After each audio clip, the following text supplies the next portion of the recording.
ಕ್ರಿಮಿನಲ್ಗಳ crime ಲೋಕಕ್ಕೆ ಸ್ವಾಗತ. ನಾನು ಸ್ವಾಮಿ ಮುತ್ತು. ಆಕೆ ಕೋಟ್ಯಾಧಿಪತಿ ಮನೆಯ ಮಗಳು, ಅವನು ಕೂಡ ಕೋಟ್ಯಾಧೀಶ ಗಂಡ. ಆದ್ರೆ ಎಲ್ಲವೂ ಇದ್ದ ಆ ದಾಂಪತ್ಯದಲ್ಲಿ ಆಕೆಗೆ ನೆಮ್ಮದಿ ಇರಲಿಲ್ಲ. 4 ವರ್ಷದ ಸಂಸಾರ ಸಾಕಾಗಬಹುದು. ತಾನೆತ್ತ ಮಗನ ಕಣ್ಣೆದುರೆ ನೇಣಿಗೆ ಶರಣಾಗೋ ದುಸ್ಥಿತಿ ಬಂದಾಗಿತ್ತು. ಹೆಣ್ಣು ಹೆತ್ತ ಪ್ರತಿ ತಂದೆ ತಾಯಿ ನೋಡಲೇಬೇಕಾದ ಇವತ್ತಿನ ಸ್ಟೋರಿ. ನೀನೆಂಥ ಗಂಡ.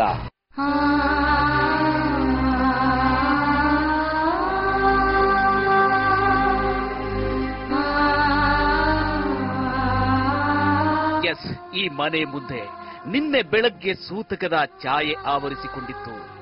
ಮುದ್ದಾಗಿ ಸಾಕಿ ಬೆಳೆಸಿದ್ದ ಮಗಳನ್ನ ಕಳ್ಕೊಂಡು ಕುಟುಂಬ ಕಣ್ಣೀರಲ್ಲಿ ಕೈ ತೊಳಿತಾ ಇತ್ತು.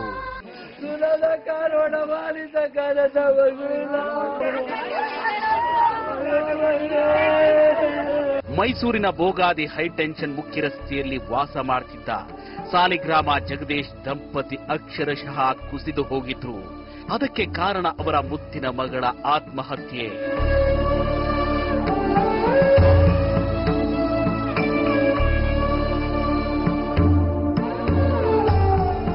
ನಿಜಕ್ಕೂ ಚಂದದ ಬೊಂಬೆ ಕಣ್ರಿ. 25ರ ಪ್ರಾಯ.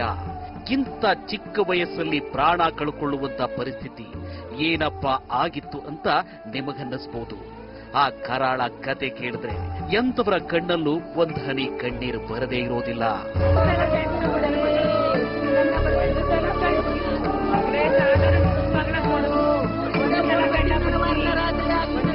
ಅಂದ ಹಾಗೆ ಈ ಮುದ್ದಾದ ಚೆಲುವೆಯ ಹೆಸರು ಜೆ ಅಕ್ಷತಾ. ಈ ಜಗದೀಶ್ ಮತ್ತು ಶೀಲಾರಾಣಿಯ ಮುದ್ದಿನ ಮಗಳು.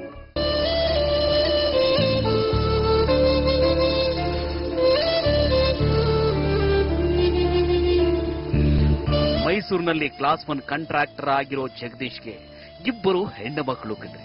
ಅದರಲ್ಲಿ ಜೆ ಅಮೃತ ದೊಡ್ಡ ಮಗಳಾದ್ರೆ ಈ ಅಕ್ಷತಾ 2ನೇ ಮಗಳು.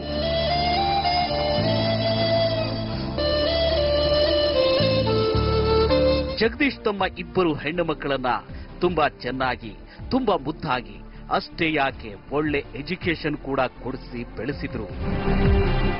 2 ಹೆಣ್ಮಕ್ಳು ಕೂಡ ಅವರು ಬಾಲ್ಯದಿಂದಲೂ ಒಳ್ಳೆ ಉನ್ನತ ಶಿಕ್ಷಣವನ್ನ ಕೊಡಿಸಬೇಕು ಅನ್ನೋ ಉದ್ದೇಶದಿಂದ ಪಬ್ಲಿಕ್ JS ಸ್ಕೂಲಲ್ಲಿ ಅವ್ರನ್ನ ಸೇರಿಸಿ ಕಾನ್ವೆಂಟ್ ವಿದ್ಯಾಭ್ಯಾಸದಿಂದ ಅವ್ರನ್ನ BE ಸಾಫ್ಟ್ವೇರ್ ಮಾಡಿಸ್ಬೇಕು, ಒಬ್ಬಳ ಡಾಕ್ಟರ್ ಮಾಡಿಸ್ಬೇಕು ಅನ್ನೋ ಮಹದಾಸೆಯಿಂದ ಅವರಿಗೆ ಎಲ್ಲಾ ರೀತಿಯ ಉತ್ತೇಜನವನ್ನ ಕೊಟ್ಟು ಹೆಣ್ಣು ಮಕ್ಕಳನ್ನ ಬಹಳ ಪ್ರೀತಿಯಿಂದ, ಬಹಳ ಸೌಜನ್ಯವಾಗಿ ಅವ್ರನ್ನ ಬೆಳೆಸಿದ್ರು.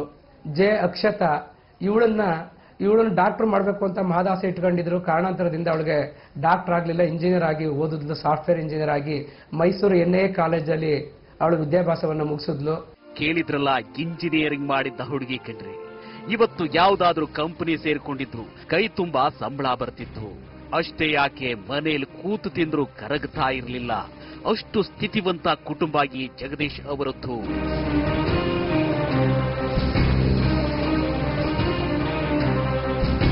ಅಷ್ಟೆಲ್ಲ ಇದ್ದ ಮೇಲೆ ಅಕ್ಷತಾ ಸೂಸೈಡ್ ಮಾಡ್ಕೊಂಡಿದ್ದು ಯಾಕೆ ಅಂತೀರಾ? ಇದೇ ಕಣ್ರಿ, ಓದೋ ವಯಸ್ಸಲ್ಲಿ ತಮ್ಮ ಮಗಳಿಗೆ ಮದುವೆ ಮಾಡಿದ್ದ ಜಗದೀಶ್ ಇವತ್ತು ಪಶ್ಚಾತ್ತಾಪ ಪಡೋದಕ್ಕಿಂತ ಅವತ್ತು ತಮ್ಮ ಮಗಳಿಗೆ ಮದುವೆ ಮಾಡಬೇಕಾದ್ರೆ ಸ್ವಲ್ಪ ಯೋಚನೆ ಮಾಡಿದ್ರು ಇವತ್ತು ಇಂಥ ದುರ್ಘಟನೆ ನಡೀತಾ ಇರಲಿಲ್ಲ. ಆದ್ರೆ ಬ್ರೋಕರ್ ಒಬ್ಬನ ಮಾತಿ ಕೇಳಿ ಚಿನ್ನದಂತ ಮಗಳನ್ನ ಈ ರಾಕ್ಷಸನಿಗೆ ಕೊಟ್ಟು ಮದುವೆ ಮಾಡ್ತಾರೆ.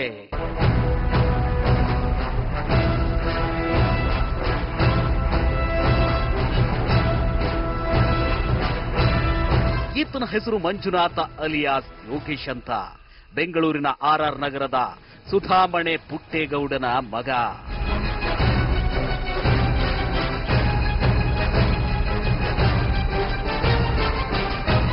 MBA ಮಾಡಿದ್ದ ಮಂಜುನಾಥ ಅಕ್ಷತಾ ನೋಡಿ ಕ್ಲೀನ್ ಬೋಲ್ಡ್ ಆಗಿದ್ದ.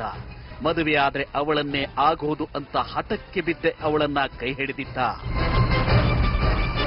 ಅವರು ಬೆಂಗಳೂರಲ್ಲೇ ಮದುವೆ ಮಾಡ್ಕೊಡ್ಬೇಕು ಅಂತ ಹಠಕ್ಕೆ ಬಿದ್ರು.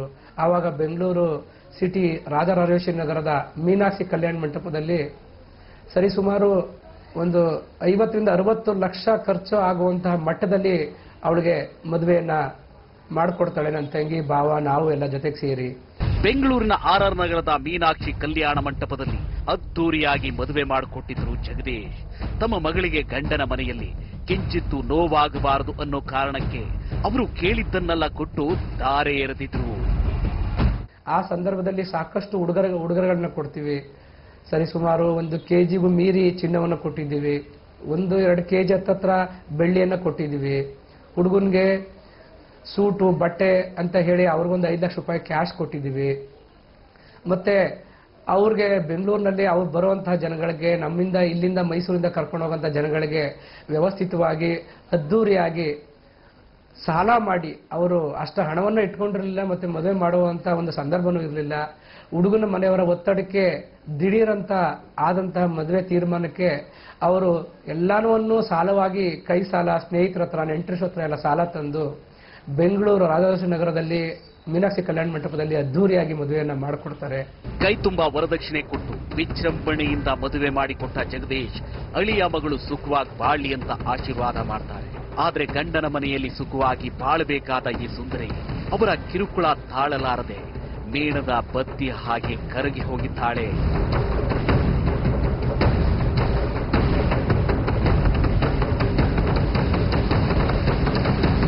ಅಂದ ಹಾಗೆ ಈ ಅಕ್ಷತಾ ತುಂಬಾ ಬುದ್ಧಿವಂತೆ. ಜೀವನದಲ್ಲಿ ಏನಾದರೂ ಸಾಧನೆ ಮಾಡಬೇಕು ಅನ್ನೋ ಛಲ ಇಟ್ಟುಕೊಂಡಿದ್ದ ಹೆಣ್ಣು ಮಗಳು.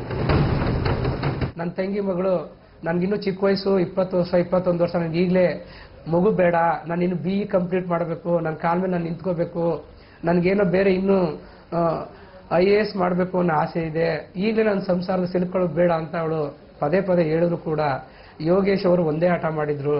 ಇಲ್ಲ, ಮೊದಲು ನಮ್ಗೆ ಮಗು ಬೇಕು ಅಂತ ಹೇಳಿ ಅವರ ಬಲವಂತಕ್ಕೆ ಅವರ ಮದುವೆ ಆದ 1 ವರ್ಷಕ್ಕೆ ಸಾಯಿ ಪ್ರಥಮ ಮಗು ಅವನ ಜನನ ಆಗುತ್ತೆ ಡಿಸೆಂಬರ್ 26, 2014ರಲ್ಲಿ. ಎಷ್ಟು ಹೆಣ್ಣು ಮಕ್ಕಳು ಮದುವೆಯಾದ ಮೇಲೆ ಗಂಡ ಮಕ್ಕಳು ಅಂತ ಸಂಸಾರದ ಕಡೆ ಬಾಳ್ತಾರೆ. ಆದ್ರೆ ಅಕ್ಷತಾ ತಾನಿನ್ನೂ ಓದಬೇಕು, ಜೀವನದಲ್ಲಿ ಏನಾದರೂ ಸಾಧನೆ ಮಾಡಬೇಕು ಅಂತ ಕನಸು ಕಟ್ಟಿಕೊಂಡಿದ್ಲು. ಆದ್ರವಳ ಕನಸು ನುಚ್ಚುನೂರಾಗಿದೆ. ಅದಕ್ಕೆ ಕಾರಣ ಈ ಪಾಪಿ ಮಂಜುನಾಥ ಮತ್ತವನ ಕುಟುಂಬ. ಅವರ ಅತ್ತೆ ಸುಧಾಮಣಿಯವರದು ಪ್ರತಿಯೊಂದು ವಿಚಾರದಲ್ಲಿ ಕೊಂಕು ನುಡಿಗಳು, ಮತ್ತೆ ಅವಳನ್ನ ಅಸಹ್ಯವಾಗಿ ಮಾತನಾಡೋದು, ಮತ್ತೆ ತನ್ನ ಮಗನ ಮೇಲೆ ಅತಿಯಾದ ಪ್ರೀತಿಯನ್ನ ತೋರಿಸ್ತಾ ಸೊಸೆಯನ್ನ ತಂದೆ ಗಂಡ ಮತ್ತು ಹೆಂಡತಿಯರ ಮಧ್ಯೆ ಅಷ್ಟು ಅನ್ಯೂನ್ಯವಾಗಿ ನಡ್ಕೊಳ್ಳೋದಕ್ಕೆ ಬಿಡ್ತಾ ಇರಲಿಲ್ಲ. ನೀನ್ ನನ್ನ ಮಗ, ನಾನು ಹೇಳ್ದಂಗೆ ಕೇಳಬೇಕು, ನಂದೇ ನಡಿಬೇಕು, ಇದು ನಮ್ಮ ಸಾಮ್ರಾಜ್ಯ, ಅವಳು ನನಗೆ ಸೊಸೆ, ಅವಳು ಈ ಮನೆಗೆ ಸೊಸೆಗೆ ಅಷ್ಟೇ ಮಾತ್ರ ಇರಬೇಕು, ಅವಳಿಗೆ ಯಾವುದೇ ರೀತಿಯ ಸ್ವಾತಂತ್ರ್ಯವನ್ನು ನೀನು ಕೊಡಬೇಡ, ಅವಳ ಮೇಲೆ ಎಲ್ಲ ಕಣ್ಣಿಡು, ಅವಳನ್ನ ಈ ಥರ ಎಲ್ಲ ನೀನು ಯಾವುದೇ ಒಂದು ಸ್ವತಂತ್ರವಾದ ಬದುಕನ್ನ ಮಾಡಕ್ ಬಿಡಬೇಡ ಅಂತ ಹೇಳಿ ಆ ಸುಧಾಮಣಿಯ ಅತ್ತೆಯವರು ಮತ್ತೆ ಪುಟ್ಟೇಗೌಡರು ಮಾವನವರು ಮಗನ ಮೇಲೆ ಒತ್ತಡ ಹಾಕೋ ಜೊತೆಗೆ ಅಕ್ಷತನ ಮೇಲೂ ಕೂಡ, ಸೊಸೆ ಮೇಲೂ ಕೂಡ ಹೀನಾಯವಾಗಿ ನಡೆಸ್ಕೊಳ್ಳುವಂತಹ ಒಂದು ಸಂದರ್ಭಗಳು ಬರ್ತವೆ. ಎಂತ ಜನಾನ್ರಿ, ಮಗ ಸೊಸೆ ಚೆನ್ನಾಗಿರ್ಲಿ ಅಂತ ಎಷ್ಟು ತಂದೆ ತಾಯಿ ಆಶೀರ್ವಾದ ಮಾಡ್ತಾರೆ. ಆದ್ರೆ ಮಂಜುನಾಥನ ತಾಯಿ ಸೊಸೆಗೆ ಮಾನಸಿಕವಾಗಿ, ದೈಹಿಕವಾಗಿ ಕಿರುಕುಳ ಕೊಡ್ತಿರ್ತಾಳೆ. ಅಷ್ಟಕ್ಕೂ ಅಕ್ಷತಾಗೆ ಮಂಜುನಾಥನ ಕುಟುಂಬ ಕಿರುಕುಳ ಕೊಡ್ತಾ ಇದ್ದಿದ್ಯಾಕೆ? ಕೈ ತುಂಬಾ ವರದಕ್ಷಿಣೆ ಕೊಟ್ಟು ಮದುವೆ ಮಾಡಿದ್ರು. ಸೊಸೆ ಮೇಲೆ ಕೆಂಡ ಕಾರ್ತಿದ್ಯಾಕೆ? ಸಾಯೋ ಮುನ್ನ ಡೆತ್ ನೋಟ್ನಲ್ಲಿ ಅಕ್ಷತಾ ಏನು ಬರೆದಿದ್ರು? ಆ ಡೀಟೇಲ್ಸ್ ಸಣ್ಣ ಬ್ರೇಕ್ನ ನಂತರ.